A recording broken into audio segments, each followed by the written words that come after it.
Inelegível desde 2023, o ex-presidente Jair Bolsonaro enfrentou novos problemas com a Justiça em 2024. Logo em janeiro, a Controladoria Geral da União concluiu que seu cartão de vacina contra a Covid-19 foi adulterado, caso em que foi indiciado por associação criminosa e introdução de dados falsos no sistema público. No mês seguinte, Bolsonaro teve o passaporte apreendido após um relatório policial ter revelado que o ex-presidente recebeu de um assessor direto uma minuta de decreto para executar um golpe de Estado. Pouco depois de ser alvo de uma operação da Polícia Federal, o político passou 2 dias na Embaixada da Hungria, em Brasília, mas seus advogados negaram que ele tenha se escondido no local para fugir da justiça. Em outro caso célebre, o das joias presenteadas pela Arábia Saudita, o líder de extrema-direita também foi indiciado por lavagem de dinheiro, peculato e associação criminosa. O cerco em torno de Bolsonaro parece se fechar cada vez mais, especialmente após a Polícia Federal ter apontado que o ex-presidente teve plena consciência e participação ativa na tentativa de golpe de Estado em 2022 para impedir a posse de Lula. Ele e outras 36 pessoas foram indiciadas pelos crimes de abolição violenta do Estado de Direito, golpe de Estado e organização criminosa. Fazem parte do grupo o ex-ministro da Defesa e candidato a vice-presidente de Bolsonaro, Walter Braga Neto, o ex-diretor da Agência Brasileira de Inteligência, Alexandre Ramagem, e outros colaboradores próximos do ex-presidente, como o general da Reserva Augusto Heleno, ex-ministro-chefe do Gabinete de Segurança Institucional da Presidência. A investigação considerou que, em dezembro de 2022, o plano golpista foi abortado de última hora por falta de apoio institucional do alto comando do Exército. O ex-presidente acusa o ministro do Supremo Tribunal Federal, Alexandre de Moraes, a quem considera seu inimigo político e um ditador, de agir fora da lei para impedir seu retorno ao poder. O magistrado também travou um combate contra o bilionário Elon Musk, dono da rede social X, antigo Twitter. A celeuma começou após o CEO da Tesla e SpaceX ter acusado Moraes de censura e o STF ter ordenado o bloqueio de contas no X, algumas suspeitas de disseminar desinformação. Em agosto, Musk anunciou o encerramento das operações da plataforma no Brasil e 2 semanas depois, o ministro do STF determinou a suspensão da rede social até que as decisões judiciais da corte fossem cumpridas e as multas aplicadas pagas. Foram 40 dias de bloqueio até o X voltar ao ar, depois de ter derrubado contas e anunciado um representante legal no país. Em novembro, um outro caso de grande repercussão. O ataque à sede do STF também caiu nas mãos de Alexandre de Moraes. A Polícia Federal investiga como ato terrorista o episódio, com possíveis conexões com os ataques de apoiadores do ex-presidente Jair Bolsonaro em 8 de janeiro de 2023. 2 explosões foram registradas em um curto intervalo. Primeiro, um veículo explodiu em um estacionamento próximo ao prédio da Câmara dos Deputados. Depois, o homem lançou da esplanada artefatos explosivos em direção ao prédio do STF, enquanto 2 seguranças tentavam abordá-lo. Em seguida, ele se deitou no chão e detonou outro explosivo e acabou morrendo.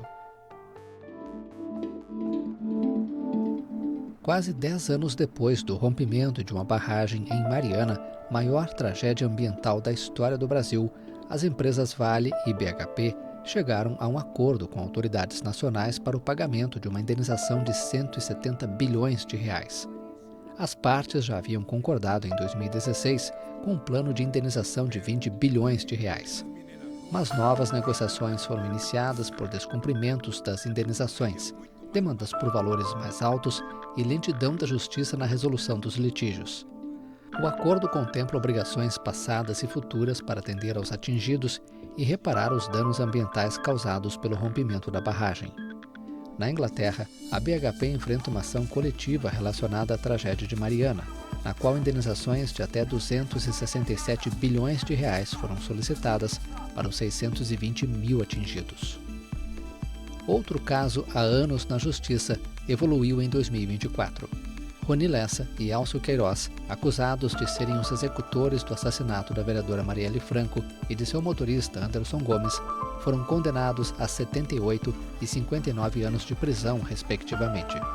Os dois fecharam um acordo de delação, cujos termos ainda estão sob sigilo, e que, segundo fontes judiciais, vai fazer com que a pena efetiva seja reduzida.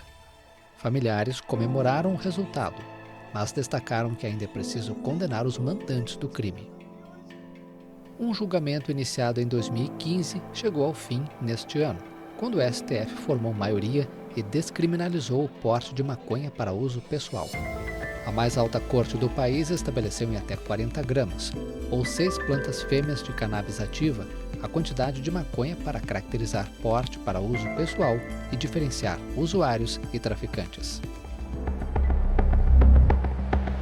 Um caso inédito chamou a atenção das autoridades de segurança do país. Pela primeira vez, um presídio federal de segurança máxima registrou fugas. 2 detentos escaparam de uma penitenciária em Mossoró, Rio Grande do Norte, dando início a uma enorme operação de busca pelos criminosos. Mais de um mês depois, a dupla foi encontrada no Pará, a cerca de 1,6 mil quilômetros do local da fuga. Em Vinhedo, nos arredores da cidade de São Paulo, uma tragédia. Um avião da Voipés Linhas Aéreas, que fazia o trajeto entre Cascavel, no Paraná, e o Aeroporto Internacional de Guarulhos, na capital, caiu sem deixar sobreviventes. Ao todo, 62 corpos foram resgatados após a queda da aeronave no quintal de uma casa de um condomínio residencial. No Rio de Janeiro, polícia e Ministério Público investigam um caso sem precedentes no país. 6 pacientes que receberam um transplante de órgãos testaram positivo para o HIV no estado. As autoridades ordenaram a suspensão do laboratório responsável por examinar o material. Sócios e funcionários do estabelecimento foram denunciados e tiveram prisão preventiva solicitada por crimes como associação criminosa, lesão corporal grave e falsidade ideológica. O ano também foi marcado por eventos climáticos extremos no país. No Rio Grande do Sul, fortes chuvas provocaram enchentes sem precedentes, que devastaram a capital Porto Alegre e outras cidades do estado. Ao todo, a catástrofe atingiu 471 municípios, deixando mais de 180 mortes. Por mais de um mês, a população conviveu com os efeitos das fortes chuvas, que provocaram enchentes, destruíram casas, lavouras e criaram um cenário de guerra. O governo federal criou a Secretaria Extraordinária de Apoio à Reconstrução do Rio Grande do Sul, com status de ministério, e lançou diversas iniciativas para apoiar a retomada das atividades no estado, como uma linha de financiamento de 15 bilhões de reais, com juros baixos e a negociação de dívidas de créditos rurais.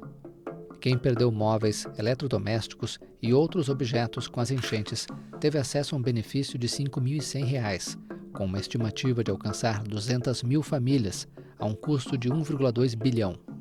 Uma medida provisória estabelecendo o pagamento de um auxílio para tentar preservar empregos também foi assinado por Lula, garantindo 2 salários mínimos para 434 mil trabalhadores formais. As chuvas também fizeram vítimas nas regiões metropolitana e serrana do Rio de Janeiro e em São Paulo, onde mais de 3 milhões de moradores de várias partes da maior cidade do país passaram dias sem energia elétrica, criando uma crise política. Ecossistemas como a Amazônia, o Pantanal e o Cerrado foram duramente atingidos por incêndios ao longo do ano. Somente até outubro, o Instituto Nacional de Pesquisas Espaciais havia registrado mais de 234 mil focos. As chamas devastaram mais de 22 milhões de hectares entre janeiro e setembro, 150% a mais do que no mesmo período do ano passado, segundo o órgão de monitoramento MapBiomas. A fumaça dos incêndios atingiu as principais cidades brasileiras, como São Paulo e Brasília, por exemplo. 2024 também foi um ano de grandes perdas. O empresário e apresentador Silvio Santos morreu aos 93 anos, em decorrência de uma broncopneumonia após uma infecção por influenza H1N1. O comunicador marcou uma era na televisão nacional, presente em milhões de lares todos os domingos por décadas.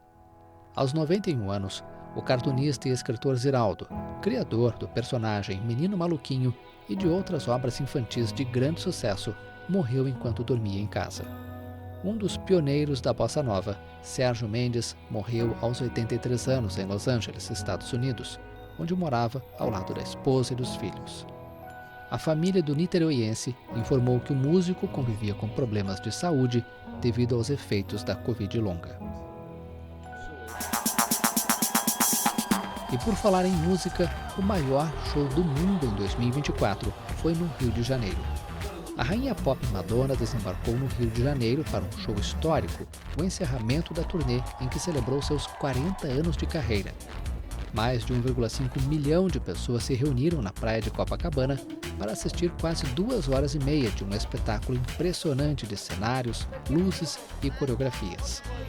O mega show foi uma grande aposta econômica, com autoridades estimando um retorno de quase 300 milhões de reais na economia local.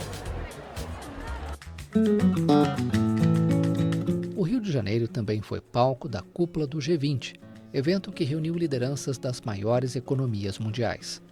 Entre os presentes estavam o presidente chinês Xi Jinping, o colega francês Emmanuel Macron e o americano Joe Biden, o primeiro-ministro indiano Narendra Modi, entre outros. Durante o evento, Lula lançou oficialmente a Aliança Global contra a Fome e a Pobreza, que tem como objetivo acelerar os esforços globais para erradicar essas mazelas, consideradas prioridades centrais nos Objetivos do Desenvolvimento Sustentável. Todos os países membros do grupo concordaram com a iniciativa, uma vitória emblemática da presidência brasileira do G20.